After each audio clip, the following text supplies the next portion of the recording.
অবশেষে গ্রেফতার Kultali tunnel man. গ্রেফতার নকল সোনার কারবারি সাদ্দাম সর্দার। কুলতলিতে পুলিশের জালে গতকাল গভীর রাতে ধরা পড়ল সুড়ঙ্গ রহস্যের কীর্তিমান সাদ্দাম। দুদিন ধরে ভেড়ির ধারে নির্জন কুড়ে ঘরে গা ঢাকা দিয়েছিল সাদ্দাম। লোকচক্ষুর আড়ালে গিয়েও কিন্তু শেষ রক্ষা হলো না। কাছেই থাকা মুঠোফোনে তার হাতকড়া হয়ে উঠল। টাওয়ার লোকেশন দেখে খোঁজ পেয়ে গ্রেফতার করল পুলিশ। খবর সূত্রে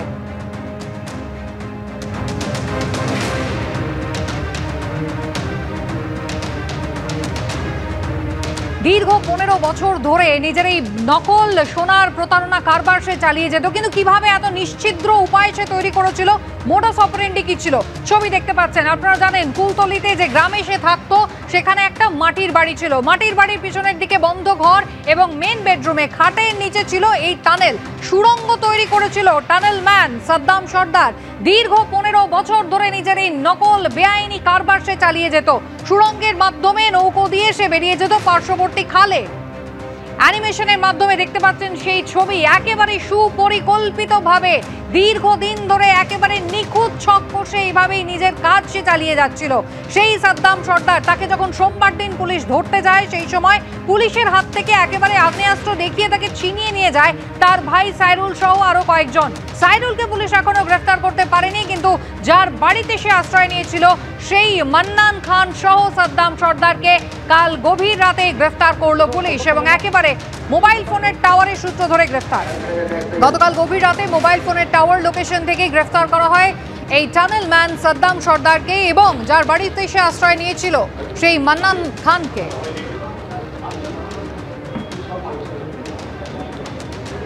3 দিনের মাথায় গ্রেফতার হলো সাদ্দাম সর্দার। একেবারে সুপরিকল্পিতভাবে নিজের বাড়ি থেকে সে একেবারে মাটির নিচে সুড়ঙ্গ খুঁড়ে তা নিয়ে গিয়েছিল একেবারে পার্শ্ববর্তী খাল পর্যন্ত। নৌকো করে সে নিজের এই নকল চোরাচালানের কাজ চালিয়ে যেত।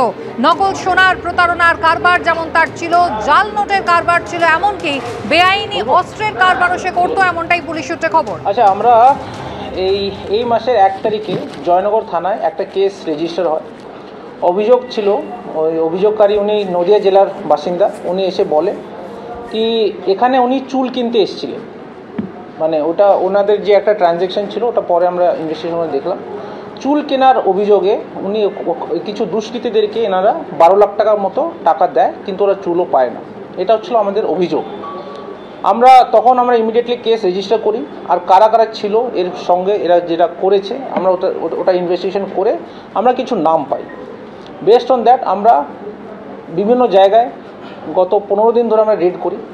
শেষে 15 তারিখে সকালবেলা আমাদের কাছে একটা খবর আসে কি ওদের মধ্যে সাদ্দাম সর্দার বলে এক দুষ্কৃতী ও আমরা হদিশ পাই। আমরা যাই জালাবেরিয়া 2 কুলতলি থানার আন্ডারে ওর আমরা লোকেশন পাই।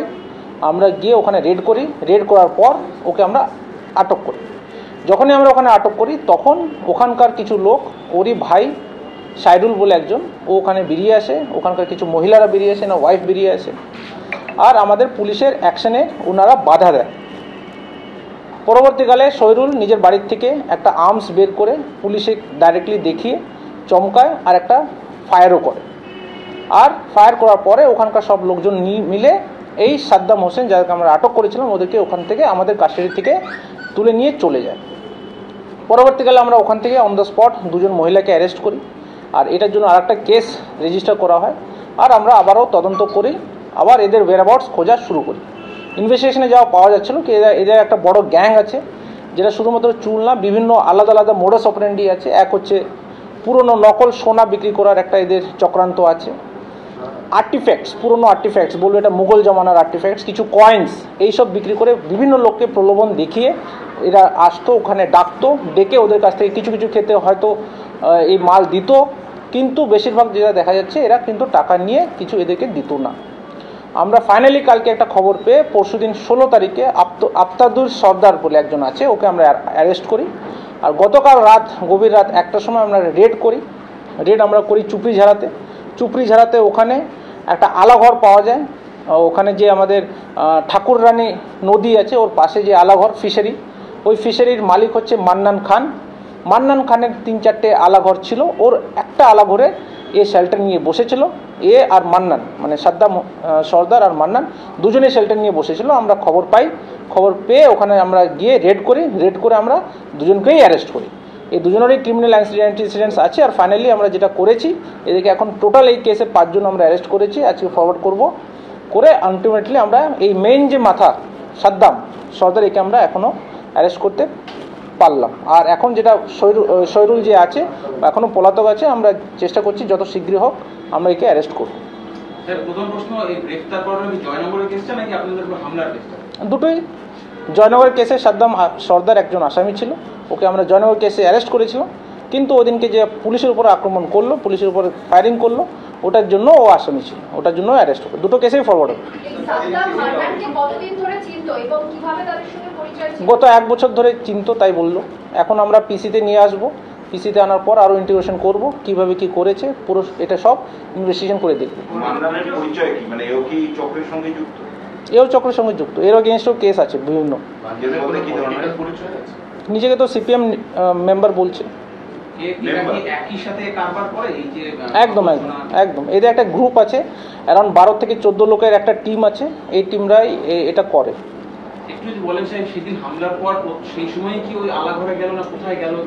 ওটা এখন ইন্টিগ্রেশনে করবো, ইন্টিগ্রেশন করে জানা যাবে পিসিতে আনার পর। এক একজন প্লিজ। এখনো কিছু উদ্ধার হয়নি। ওই কেসে জয়নগর কেসে একটা অটো আমরা উদ্ধার করেছি, যে অটোতে গিয়ে এরা ওই কাজটা করলো, ওই অটোটা আমরা এখন অবধি সিজড অ্যান্ড রিকভার করেছি। এখন আমরা ওদেরকে পিসিতে নিয়ে আসি, পিসিতে আনার পর পরবর্তীকালে ওদের যে পুরো মোডাস অপারেন্ডিটা কী কী আছে, কে ছিল আরও, আমরা এটাকে আরও খতিয়ে দেখব। ওটা ইনভেস্টিগেশনে বেরোবে।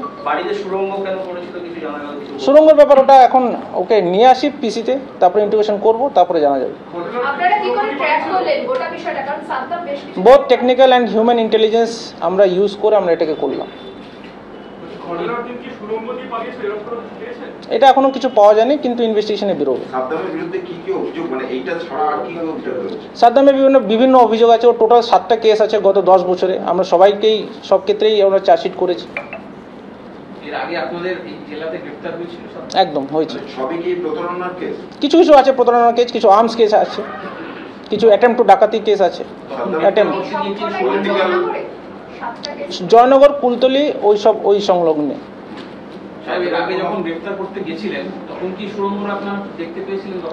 দেখুন, সুরঙ্গর যে গল্প আপনি বলছেন, এটা 15 তারিখের ঘটনা। প্রথমে যখন আক্রমণ করে আমাদের উপর, তারপরে যে আমরা সার্চ করলাম, ওটাতেই সুরঙ্গটা বেরোল। তার আগে তো আমাদের কাছে জানা ছিল। এতদিন ধরে ওরা কারবার চালাচ্ছিল, সেটা কি আপনারা কোনো আঁচ পাননি আগে থেকে? আমরা তো কেস করেছি তো এর আগেও, এমন তো নাকি পুলিশ কিছু কেস করেনি। এর আগেও কেস হয়েছে, অক্টোবর মাসে একটা কেস আছে, প্রতারণার কেস আছে। এখন আরও খুঁটিয়ে দেখবো আমরা কি আছে, ইনভেস্টিগেশন সব বেরোবে। অ্যাট দ্য এন্ড আমরা যেটা করছি, আমাদের কাছে যখনই কমপ্লেন্ট এসেছিলো আমরা সঙ্গে সঙ্গে কেস করলাম, ইনভেস্টিগেশন শুরু করলাম, রেড করলাম, আর আমরা ফাইনালি অ্যারেস্ট করতে জন্য আমরা সফল হলাম। আরও আছে, শুধু একজন না, আরও আছে। এদের যত গ্যাং মেম্বার্স আছে আমরা করব। বলুন। শহীদুল, আর নাম এখন বলা যাবে না। শহীদুল ওর ভাই, সাদ্দামের ভাই।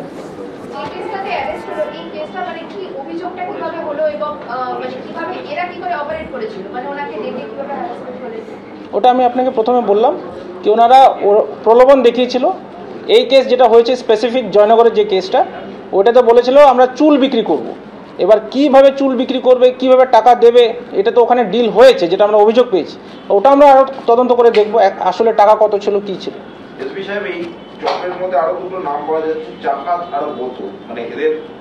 দেখি ইনভেস্টিগেশনে বেরোবে সব কি আছে, ইনভেস্টিগেশনে বেরোবে, ইনভেস্টিগেশনে বেরোবে। সবাই ইটস এ গ্যাং টিম, ঠিক আছে। আমি আগেই বললাম 12 থেকে 14 জন আছে, আমরা সবাইকে অ্যারেস্ট করব, ঠিক আছে। এখন অবধি না, দেখুন ওইটা এখন আমি আপনাকে প্রথমে বললাম 10 বছরের গত লাস্ট আমরা খতিয়ে দেখলাম 7টার মতো কেস বেরিয়েছে।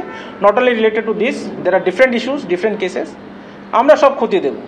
Rest assured, law will take its own course.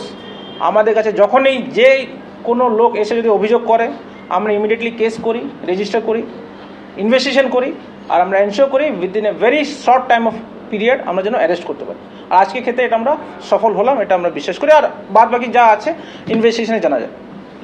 ঠিক আছে, থ্যাংক ইউ।